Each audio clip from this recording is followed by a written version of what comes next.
Hi guys, my name is Lakshya. Welcome back to another video. देखो guys, आज का ये वीडियो इसलिए इंपॉर्टेंट है क्योंकि आज के इस वीडियो में मैं आपको ट्रेडिंग की एक्चुअल रियलिटी बताने वाला हूं। जब आपको अपनी कोई ट्रेड में पूरा कन्विक्शन हो एंड आपकी प्रिपरेशन एकदम सही हो, फिर भी अगर मार्केट आपके ट्रेड के अगेंस्ट मूव करता है तो ऐसी सिचुएशन में आपको क्या करना चाहिए। देखो, कल ऐसे ही हमने एक स्विंग ट्रेड में नई स्ट्रेटेजी का यूज किया था। अब मैंने तो क्योंकि ये स्ट्रेटेजी पहले भी यूज की थी, लेकिन हुआ ये कि हमारे स्विंग ट्रेड में हमने 10,000 रुपीज का लॉस बुक किया। अब इस वीडियो में मैं आपको बताऊंगा कि क्या स्ट्रेटेजी थी, क्या एंट्री एग्जिट रूल्स थे एंड मेरे क्या एक्शंस थे, जिसकी वजह से जो हमारा लॉस था वो काफी लिमिटेड था। जिससे कि आगे चल के अगर आप भी ट्रेड करते हो या अभी भी आप ट्रेडिंग कर रहे हो तो आप वो एक्शंस फॉलो कर सकते हो, तो आपका भी लॉस लिमिटेड रहेगा एंड आपका जो प्रॉफिट होगा वो एकदम मैक्सिमम होगा। तो इस वीडियो को पूरा एंड तक देखना, इससे आपको बहुत सारी लर्निंग्स मिलेगी।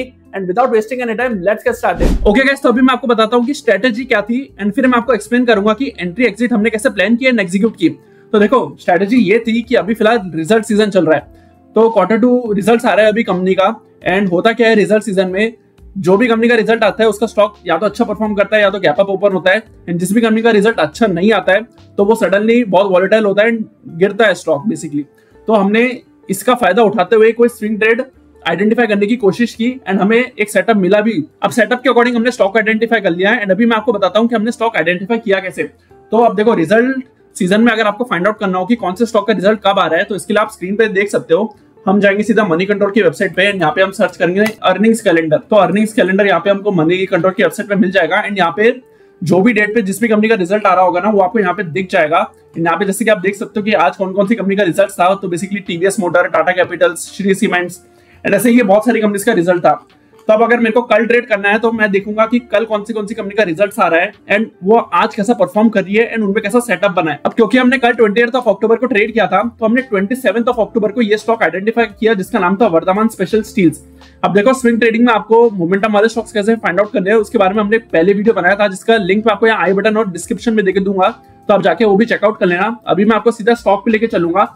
यहाँ पे बेसिकली हमने क्या किया था, स्टॉक सारे देख लिए थे, फिर मैंने देखा था परसेंटेज चेंज जो मूव है वो किसमें अच्छा हो रहा था रिजल्ट के एक दिन पहले। तो उसमें से कुछ स्टॉक्स थे जिसमें से मैंने वर्धमान स्पेशल स्टील्स को सिलेक्ट किया एंड फिर मैंने उसका चार्ट स्टडी किया कि भाई उसमें टेक्निकल पैटर्न अच्छा बन रहा है कि नहीं, कि हम उसमें ट्रेड ले सकते हैं कि नहीं। तो अब जैसे ही मैं यहाँ चार्ट पे है ना, तो मैंने एक चीज ऑब्जर्व की, ये जो स्टॉक था ना, ये अपने मूविंग एवरेजेस को रिस्पेक्ट कर रहा था। अगर मैं आपको यहाँ पे दिखाऊं तो ये पिछले कुछ वीक्स में आप देख सकते हो, इसने अपना जो 44 मूविंग एवरेजेस था ना, यहाँ पे आप देख सकते हो, इसने इसको ब्रेक नहीं किया था।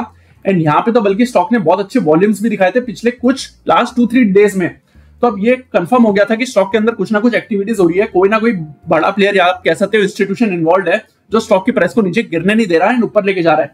तो अब हमारा सेटअप के अकॉर्डिंग जब स्टॉक मूविंग एवरेजेस के ऊपर था तो मैंने आइडेंटिफाई किया कि स्टॉक जैसे ही थोड़ा सा रिट्रेस करता है या फिर रिट्रेसमेंट के बाद एक ग्रीन कैंडल स्ट्रॉन्ग बनाता है, तब हम इसमें एंट्री लेंगे। तो अब 28 का जो कि रिजल्ट था, तो 27 को मैंने इसमें एंट्री ली एंड 27 को इसके अंदर एक स्ट्रॉन्ग ग्रीन कैंडल भी बनी थी। तो इतना कन्विक्शन मेरे को हो गया था कि देयर इज अ पॉसिबिलिटी कि रिजल्ट कंपनी का अच्छा है, यहाँ से स्टॉक एटलीस्ट 5% का तो मूव दे ही दे। अब देखो, आज जैसी मार्केट चालू हुआ ना, तो ऑलमोस्ट स्टॉक ने पूरे दिन कुछ ज्यादा खास मोमेंटम दिया नहीं, स्टॉक साइडवेज ही था। एंड 145 के बाद जो स्टॉक ने मूव दिया वो भी स्टॉक ने वीकनेस दिखाई एंड डाउनवर्ड साइड में मूव दिया। तो अब हुआ जी, क्योंकि हमने स्ट्रिक्ट स्टॉप लॉस रखा था, हमने जो प्रीवियस डे की कैंडल थी उसका लो ही स्टॉप लॉस रखा था, तो हमारा जो यहाँ पे लॉस था वो काफी लिमिटेड हुआ। मैं आपको दिखाता हूँ, हमारा जो लॉस था ना, वो इस कैंडल के अंदर स्टॉप लॉस हिट भी हो चुका था। अब हमारा लॉस इसमें ज्यादा भी हो सकता था क्योंकि उसके बाद भी लगातार स्टॉक गिरा था डे एंड तक, लेकिन क्योंकि हमने स्टॉप लॉस मिनिमम रखा था तो हमारा लॉस ज्यादा नहीं हुआ इस ट्रेड के अंदर। एंड फिर एक्चुअली में हुआ क्या, क्योंकि उस पॉइंट ऑफ टाइम में तो रिजल्ट पब्लिश हो चुका था लेकिन वेबसाइट पे अपलोड नहीं हुआ था, तो मुझे यही एक्सपेक्टेशंस थी कि हो सकता है स्टॉक का जो रिजल्ट है वो अच्छा ना हो या फिर हो सकता है कोई और रीजन हो, लेकिन वो भी मैं आपको बताता हूँ कि सरप्राइजिंगली ऐसा क्या हुआ एंड हमारे अकॉर्डिंग ट्रेड क्यों नहीं गया। तो आप वो देखो, अभी मैं आपको बताता हूँ कि वो एक्चुअली में हुआ क्या। अब शाम को आके मैंने screener.in की वेबसाइट पे सर्च किया कि भाई कंपनी का रिजल्ट एक्चुअली में कैसा आया।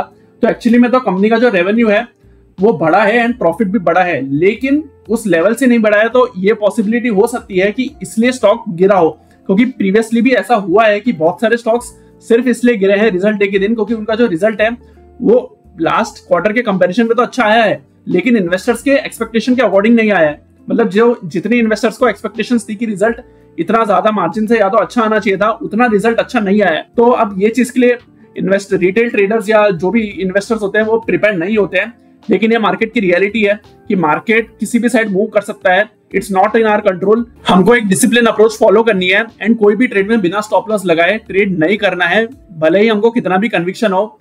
This is the thing which I have learn over 2-3 years and इस चीज ने मेरे को मदद की है रिसेंट ईयर्स में अपना लॉस लिमिटेड करने की एंड प्रॉफिट बढ़ाने की।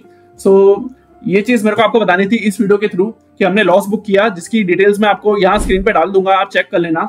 लेकिन हमने कैसे उसको लिमिट किया एंड आने वाली ट्रेड्स में अगर हम यही अप्रोच फॉलो करते हैं तो हो सकता है हम हमारे लॉस को भी जल्दी से रिकवर कर लें एंड हम आगे भी अच्छा परफॉर्म करें। So this was all about this video guys. Comment करके बताना कि आपको ये वीडियो कैसा लगा एंड ऐसे ही ट्रेडिंग से रिलेटेड लर्निंग वीडियोस हम हमारे चैनल पे डालते रहते हैं, तो आप जाके वो भी चेकआउट कर लेना। देखो, अर्निंग्स के बेसिस पे ट्रेड करना, this strategy is not very beginner friendly, तो आई वुड रिकमेंड कि जो बिगिनर्स है वो इस स्ट्रेटेजी को इंप्लीमेंट ना करें। या डेफिनेटली आप हमारी इस स्ट्रेटेजी से बहुत कुछ सीख सकते हो, हमने जो इंप्लीमेंट किया, जैसे हमने एक्शंस लिए।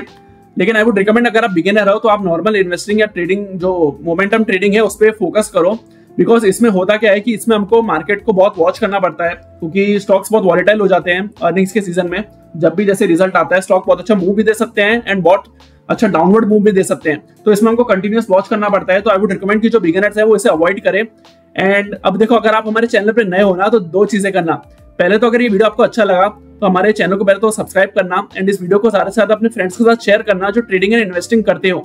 ऑल्सो कमेंट करके बताना कि हमको फ्यूचर में ऐसे कौन से टॉपिक्स को कवर करना चाहिए, तो मैं आपके लिए भी उन टॉपिक्स पे वीडियो बना दूंगा जिससे कि आप भी बहुत कुछ सीख पाओ। So till then I will see you in the next video. Take care, bye bye.